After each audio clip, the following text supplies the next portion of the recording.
Hi everybody, welcome to Active Self-Protection Extra today. Recently, Chris Bean did a video with a laser beam, talking about the dangers and the pitfalls of holstering strong side and unholstering strong side. Did one on AIWB as well, appendix carry, forward of the hips carry. And a couple of people were like, yeah, well, do it seated. How about that? Because, there's always going to be internet haters. So today, I brought the chair out here, got this thing all set up, put on some jiu-jitsu spats so that you could see how we do this safely. Appendix. Download the ASP Unlimited app for all the content you love from Active Self-Protection and more with no interference from YouTube. No ads, no age gates, exclusive videos, seminars, classes, and more on iOS, Android, Apple TV, Roku, Amazon Fire, and Android TV. Hit the link in the description or download ASP Unlimited from your app store today. A few disclaimers at the outset. I'm not telling you you have to carry appendix. I don't care. If you're carrying on waist, that's great. Whether you like appendix carry or strong side carry, yes, I'm pointing over here on the left side, my left side, because that's a correct side. God only makes so many of us correct-handed. The rest of you transition at some point to being right-handed. Whichever one of those you like is great, all right? I don't like smaller back carry. That's got a lot of dangers to it that we've talked about in other videos. But strong side, slightly behind the hip, forward of the hips, totally fine, all right? Whichever one is best for you, great. There are costs and benefits to each, but let's just save that for another video, okay? Here, though, there was this discussion because, again, we don't want to point the gun at ourselves, and we see a lot of people, and I mean a lot of people that end up streaking bullets through themselves holstering their pistol. And we don't want that. This is a really bad thing, right? So we want to avoid that if at all possible. There are a few administrative things that we can do to make that less likely. In particular, this is a phrase that I say all the time. You want to holster safely, carefully, and reluctantly. Safely, carefully, reluctantly. And then I have this little phrase that comes from my piloty stuff. How do you know somebody's a pilot? Don't worry, they'll tell you. That I say grease the landing. I want you to send that gun into the holster and grease the landing. Not like a Navy pilot, bang, slamming it onto the runway, but like somebody who holds it off, and greases just barely touches down, right?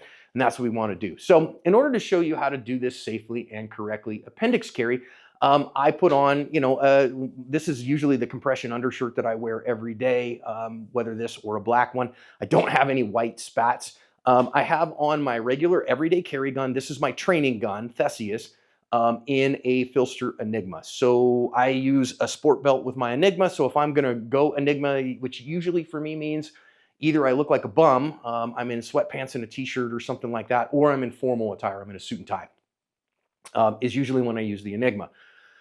But it makes it easier here because otherwise I'd have to have a different way to show this to you because you wouldn't be able to see through my pants. Okay, so, and I put on the spats because I didn't want you looking at my hairy legs. Simple as that. All right, but I also use the sport belt and I use the papoose. So I'm going to actually pull this papoose down and around so that you can see it a little bit better, a little bit. Now, one of the things that you're going to notice is, and I'm going to actually pull this, it's going to be very difficult to pull out of here.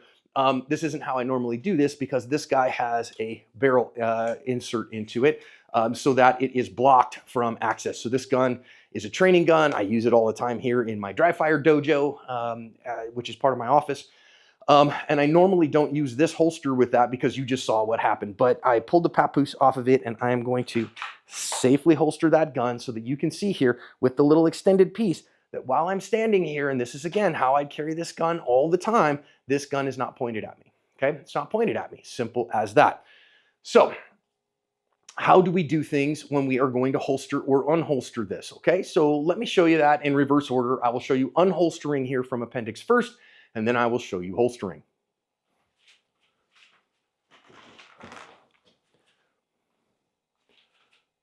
So you saw me sit down there, right? I actually showed you me sitting down. I didn't do anything special with the gun. The gun is just sitting here. Now, right now, you can see there is some fabric in front of that, but I'm going to remove the fabric and just move the fabric ever so less so that you can see that it's still not pointing. This piece right here is not pointing at my nether bits.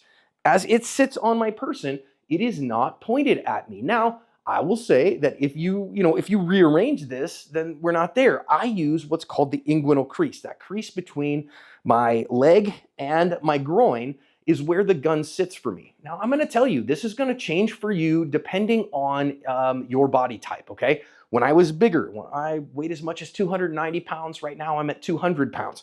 So when I was bigger, 290, that changes the geometries a little bit, but the inguinal crease always worked for me because my belly kind of set out in front of me a little bit. Your exact anatomy and physiology is going to determine how that works best for you, and I would strongly just welcome you, encourage you over to the Filster Concealment Workshop. That is a product agnostic work group. It's on Facebook. I think they have a Discord server too, but I don't do much with Discord, so don't quote me on that. But there's a bunch of guides there that can help you to find that if you want to carry up front like this, okay? All right, cool. So you can see here, gun is not pointed at me. So I can simply get the gun and draw it out of the holster. Now you saw how hard that was earlier because this barrel block piece here is impinging on this holster a little bit. That's a P30 and a Dark Star Gear Orion on my Enigma. So I'm gonna hold off on doing that so I don't have to do it a whole bunch of times. But what I wanna note here is the gun's not pointed at me. So I can simply draw the gun from here with no change. I could, if I was wearing a cover garment, pull that cover garment up here to my sternum like normal, get a hold of the gun like normal, draw the gun out and drive it out in front of me, and the gun is not pointed at me, and that's okay. But what I generally recommend, what we tell people to do in these kinds of environments, because you have a low margin for success here, because I don't want to point the gun at myself when it's coming out of the holster, because the second, now a holstered gun's not pointed, okay? So a modern firearm, SIG 320 notwithstanding, in a holster that adequately covers the trigger and the trigger guard is not going to go off in the holster, 320 notwithstanding. Okay, haha, lots of jokes and all that stuff, and there's all kinds of things going on about that. I'm not trying to get this video about that. My point is, it won't go off, okay? And it's not pointed. Simple as that, right? It's just like a gun in a case isn't pointed, which is good no matter where you carry it on your person. But the second I get it in my hand, the second it starts coming out of that holster, now it's pointed, and so now I want to be very cautious of that. So if I am carrying strong side and I'm seated, my worry is that as I come around here, I'm going to go over this leg, okay? So for a strong side, what I'd want to do actually, if I have to draw from this position, is shift this leg over and draw this way to get that and clear it and not point the gun at my leg. Here at Appendix, I kind of want a man spread, honestly, and that's irrespective of gender, right? So ladies, I would encourage you, if you have to draw from the Appendix position here while you're seated, to man spread a little bit too, and just, you know, there it is. A lot of times the ladies, if you're, depending on the clothing that you're wearing, if you're wearing a dress too, you're already going to be flashbanging, right? So you're going to be gathering up your skirt, your dress up here like this. Remember, again, if you have to shoot someone, I don't care about showing them your panties, right? That's not the problem. Or I guess if you go commando, you're going to show them your wedding bits, but you know, you need to shoot somebody, so it's a bigger problem. But what we recommend here is that we just kick our hips forward a little bit, all right? So as we go to get the gun, we kick our hips forward. That straightens up our torso just a little bit. If we have a little more tactical fluff, that gives us a little bit more room too. And again, I've been a guy that's had quite a bit, so that's really great for me. And then again, so I'm here. Now, again, gun's not pointed at me here. And as the gun comes out, it's still not pointed at me. And it doesn't point at me at all. And then I drive the gun out and do whatever work it is that I need to do. That's how we safely draw from an Appendix position while seated. And you can see the gun never pointed at me. Now, what about holstering it? Here is a pro tip from me to you. This is absolutely the best way to holster a firearm while you're in a seated position. Ready? First step, stand up. Yeah, we don't holster guns while seated. We just don't. Simple as that. Then we put the gun away like we normally would. Now somebody's be like, well, John, what happens if I'm stuck? If I absolutely can't get up? I think those are very, very rare. Those particular instances I've never really seen on the channel. If you were sitting in a restaurant or sitting in your office or in any place where you would normally be sitting, you'd be like, well, wait a minute. I just get up and go, right? The only place that I could think about it is in your car. All right. Now, what would I do in my car? Well, if I'm going to stay on scene, let's just say somebody was a deadly threat to me, I had to get the gun out inside my car and I had to fill somebody in, bang, bang, bang, bang, bang, because they were a deadly threat to me and mine. Of course, that's the only time I'd shoot somebody is if they were an immediate deadly threat. Well, now what am I going to do? Well, let's say under the circumstances that I am staying on site, which is normal, which is what we would expect, right? We're staying on site, then I just reach over, open my door as a lefty here. If you're a righty, you just reach over this way. But again, don't point the gun at yourself. Don't put your hand in front of it. Open the door, step out the door, and then safely holster the pistol. If I wasn't going to stay on site, if I wasn't going to be there because for whatever reason there's a lot more threats around, I need to get the car and drive off, I will take this gun and set it in the console. Okay, I will just set that sucker in the console, do the driving that I need to do, deal with the gun when I can get out of the car. I don't want to spend all the time safely, carefully, reluctantly holstering and greasing the landing, especially immediately after a gunfight, while I'm in a seated position because I don't have enough margins for safety here.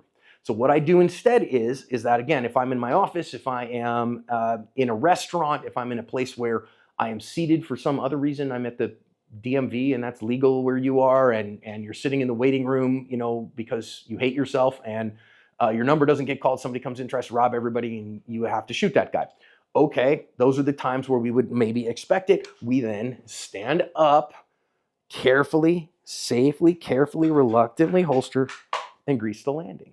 And you notice I didn't point the gun at myself the entire time. The entire time this muzzle was clear of my bits. And that is how we do appendix carry, holstering and unholstering from a seated position. Now, is it possible? Okay, again, I have to get this out again. This has got some little burrs on it, so it doesn't come out of this holster real well from that position because this holster is not designed for that anyways. Okay, so we are set like we would, bang, bang, bang, bang, bang, we do our thing. Now, if God forbid I had to, if it was just the weirdest place on earth and I had to holster from here, then I would do the same thing that I did on unholstering, is that I would kick my hips forward and get myself as upright as I can. Again, check my finger, make sure that I'm good there, make sure that I come out, tap that holster. This holster mouth here is now facing away from my wedding bits, and then I'm gonna come back safely, carefully, reluctantly holster and grease the landing. And I visually cleared the holster on its way in. So I could do it if I wanted to, but I would strongly suggest you don't. The way to holster is the magic, absolute magic of holstering while seated appendixes. Stand up, simple as that. There was another one there, and somebody says, well, John, how do you sit down while you're carrying appendix? What you do is you aim your butt at the chair and you bend your knees. That's how you sit down appendix. Well, John, that's not comfortable for me. Need to work out the challenge of proper belting or proper holstering system, holster belt chassis system, in order to sit down comfortably. You notice here in this one, my gun is not pointed at me. It's still, again, the little bit of fabric is on the front, but the gun itself is not. I didn't arrange my bits for that. And the gun just stays right where it was because that's where it belongs and that's where it stays all the time. So I don't have to rearrange things or figure out how to sit down comfortably. I do know when I was a little bigger, a little fluffier, that sometimes once I sat down and got sat down, I would kind of, fluff my garment out a little bit and kick the butt of the pistol out in front of my fluff a little bit and made that a little bit more comfortable while still not pointing the gun at myself, like you can see. And you might find that more comfortable. Thankfully, as I've gotten a little bit trimmer, I haven't had to worry about that so much. You might have to. No shade from me, just telling you what different kind of body types end up doing. Anyway, appendix, holstering, unholstering, seated. Not as big a deal as some people make it out to be. Again, disclaimer, you don't have to carry appendix. I'm not telling you you're wrong. I'm not saying that your mom is fat or your baby's ugly, okay? If you want to carry strong side, that's fine by me. It's a perfectly viable way to carry. It does have some disadvantages for me and for mine. Because of the advantages of up front of the hips, AIWB carry, that's the way that I choose to carry every day. I have since I think I transitioned to appendix, I think in 2017. Might have been a little sooner than that. Might have been the end of 2016. But 16, 17, somewhere in there, I transitioned to AIWB. That's how I do it every day. However you do it, that's fine too. When it's time to holster and unholster, if you're in a seated position, this is how we do it. Hope you have a good day.